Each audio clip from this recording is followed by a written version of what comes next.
Ana o'rtoqlar, bu gipki kamenni ranglari. Ana bu pechat uchun rang usti yopib qo'yilgan. Ana bunisi ham. Hozir pechatlash, laklash jarayonini ko'rsatamiz. Ana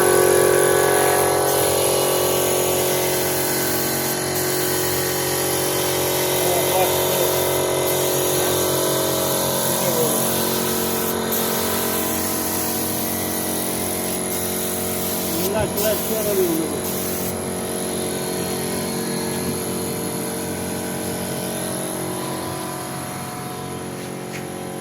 bular taxlari laklangan.